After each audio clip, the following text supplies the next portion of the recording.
الحمدللہ رب العالمین والصلاة والسلام علی سید المرسلین اما بعد فاعوذ باللہ من الشیطان الرجیم بسم اللہ الرحمن الرحیم۔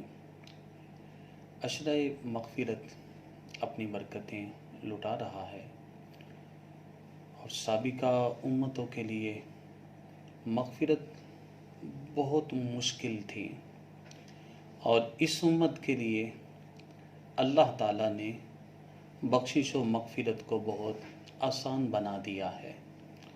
حدیث قدسی میں رب کریم نے ارشاد فرمایا، اے ابن آدم، تیرے گناہ اتنے ہو جائیں کہ آسمان کو چھونے لگیں تو میری بارگاہ میں آ جا، بشرطے کہ تم نے شرک نہ کیا ہو۔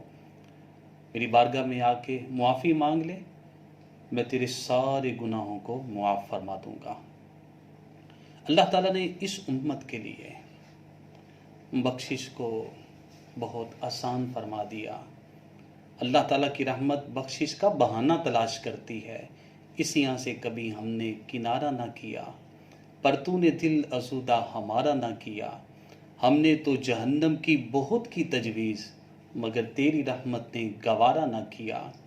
سابقہ امتوں کے لیے بخشش بہت مشکل تھی۔ قرآن مجید فرقان حمید میں بنی اسرائیل کا ذکر ہے۔ پہلے سپارے میں رب کریم نے ارشاد فرمایا، یا بنی اسرائیل اذکروا نعمتی التی انعمت علیکم وانی فضلتکم علی العالمین۔ اے بنی اسرائیل، میری نعمتوں کو یاد کرو، میں نے جو نعمتیں تمہیں عطا فرمائی ہیں اور عالمین پہ میں نے تمہیں فضیلت عطا فرمائی ہے۔ اللہ کریم نے بنی اسرائیل پہ بہت رحمتیں عطا فرمائی۔ بنی اسرائیل میں اگر کوئی بچہ پیدا ہوتا تو اس کے جسم پہ لباس پہلے ہی سے موجود ہوتا، بال اس کے پہلے ہی سے کٹے ہوتے، پاؤں میں جوتا اس کے پہلے ہی سے موجود ہوتا۔ جیسے جیسے اس کی عمر بڑھتی چلی جاتی، پاؤں کا جوتا بھی بڑھ جاتا تھا، لباس بھی اس کا بڑا ہو جاتا تھا۔ اللہ تعالیٰ نے بنی اسرائیل پہ بڑی رحمتیں عطا فرمائیں۔ فرعون بنی اسرائیل کے بیٹوں کو ذبح کرتا تھا اور ان کی بیٹیوں کو چھوڑ دیتا تھا۔ رب تعالیٰ نے فرمایا، بنی اسرائیل، ہم نے تم کو اس سے بھی نجات عطا فرمائی۔ قوم موسیٰ کہنے لگی، یا نبی اللہ، ہم سے کام کاج نہیں ہوتا، اپنے رب تعالیٰ سے کہیے کہ ہمیں کھانا دیجیے۔ تو اللہ تعالیٰ نے فرمایا، وَأَنزَلْنَا عَلَيْكُمُ الْمَنَّ وَالسَّلْوَىٰ، ہم نے قوم موسیٰ کو من و سلوہ عطا کیا۔ ان کو پیاس لگتی تو حضرت موسیٰ علیہ السلام پتھر پر اپنا عصا مارتے، اللہ تعالیٰ پتھر کے اندر سے پانی کے چشموں کو جاری فرما دیتا۔ جب فرعون کی فوج قوم موسیٰ کے پیچھے آتی ہے اور آپ دریا میں داخل ہو جاتے ہیں تو اب قوم کے لوگوں نے پھر اختلاف کر دیا، کہنے لگے، یا نبی اللہ، ہمارے لیے ہر قبیلے کے لیے علیحدہ علیحدہ راستہ ہونا چاہیے۔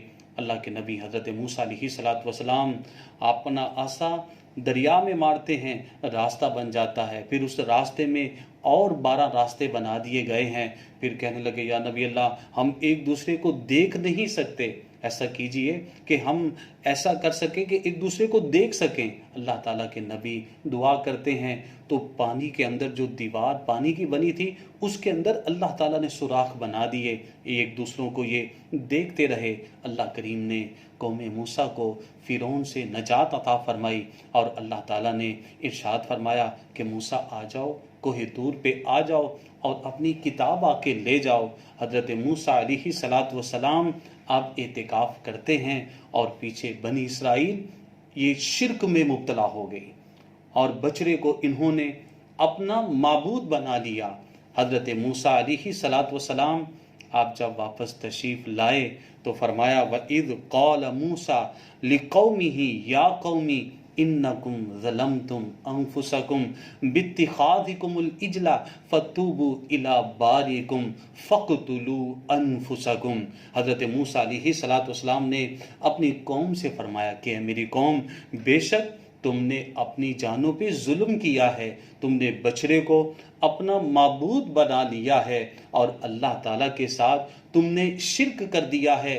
اب بس معافی کی صورت یہ ہے، فَقْتُلُوا أَنفُسَكُمْ، اپنی جانوں کو قتل کرو۔ اب باپ اپنے بیٹے کو قتل کرے، ماں اپنی بیٹی کو قتل کرے، آپس میں ایک دوسرے کو قتل کرو، پھر تمہیں معافی ملے گی، پھر تمہیں بخشش ملے گی۔ حضرت موسیٰ علیہ السلام کی قوم کہنے لگی، یا نبی اللہ، آپ اللہ کے حضور یہ دعا کر دیں کہ جہاں اتنی نعمتیں عطا فرمائی ہیں تو اور نعمت بھی عطا فرما دے کہ میدان میں اندھیرا آ جائے، تاکہ پھر ہم آپس میں یہ قتل کا معاملہ ہے جو وہ کر سکیں۔ تو حضرت موسیٰ علیہ السلام سجدے میں گر گئے اور عرض کی، باری تعالیٰ تو نے اتنی نعمتیں عطا فرمائی ہیں، یہ کام بڑا مشکل ہے کہ لوگ اپنی جانوں کو قتل کریں، تو میرے مولا تو دن کے وقت اندھیرا بھیج دے تاکہ بنی اسرائیل آپس میں ایک دوسرے کو قتل کر سکے۔ اللہ تعالیٰ نے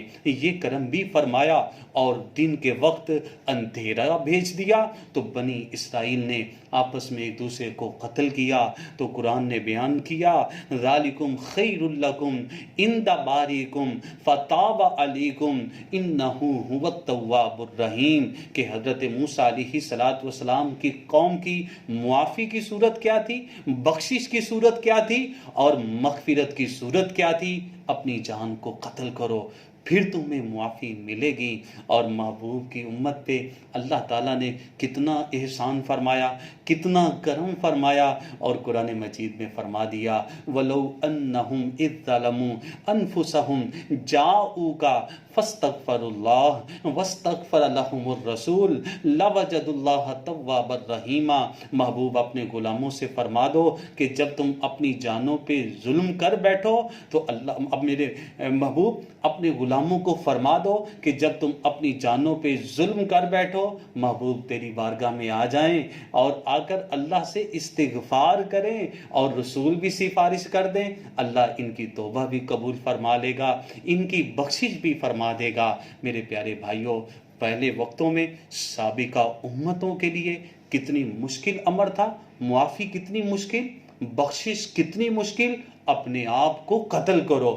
اور یہاں کیا ہے کہ محبوب کی بارگاہ میں آ جاؤ، محبوب کے قدموں میں حاضر ہو جاؤ، اللہ تمہیں بخش دے گا، اللہ تعالیٰ تمہاری مغفرت فرما دے گا۔ روک لیتی ہے آپ کی نسبت تیر جتنے بھی ہم پہ چلتے ہیں، یہ کرم ہے حضور کا ہم پر آنے والے عذاب ٹلتے ہیں، یہ کرم ہے حضور کا ہم پر آنے والے عذاب ٹلتے ہیں۔ یہ ناز، یہ انداز ہمارے نہیں ہوتے، جولی میں اگر ٹکرے تمہارے نہیں ہوتے، ملتی نہ اگر بھیک حضور آپ کے در سے، اس شان سے منگتوں کے گزارے نہیں ہوتے۔ دام ہی بک جائیے بازار نبی میں، اس شان کے سودوں میں خسارے نہیں ہوتے۔ اور میاں صاحب فرماتے ہیں کہ رحمت دا دریا الہی ہر دم وگدا تیرا، جے ایک قطرہ بخشے مینوں کم بن جاسی میرا، عدل کرے تا تھر تھر کمن اچیاں شانہ والے، فضل کرے تا بخشے جاسن میں ورگے منہ کالے۔ میرے پیارے بھائیوں، یہ عشرہ مغفرت ہے، اللہ تعالیٰ کی رحمتیں چم چم برس رہی ہیں، مغفرت کے پروانے بٹ رہے ہیں۔ اللہ کریم کی بارگاہ میں دعا ہے، عشرہ مغفرت میں جن خوش نصیبوں کی بخشش و مغفرت ہوگی، ان کے صدقے اللہ کریم ہم سب کی بھی بخشش و مغفرت فرمائے۔ آمین بجاہ النبی الامین صلی اللہ تعالی علیہ وسلم۔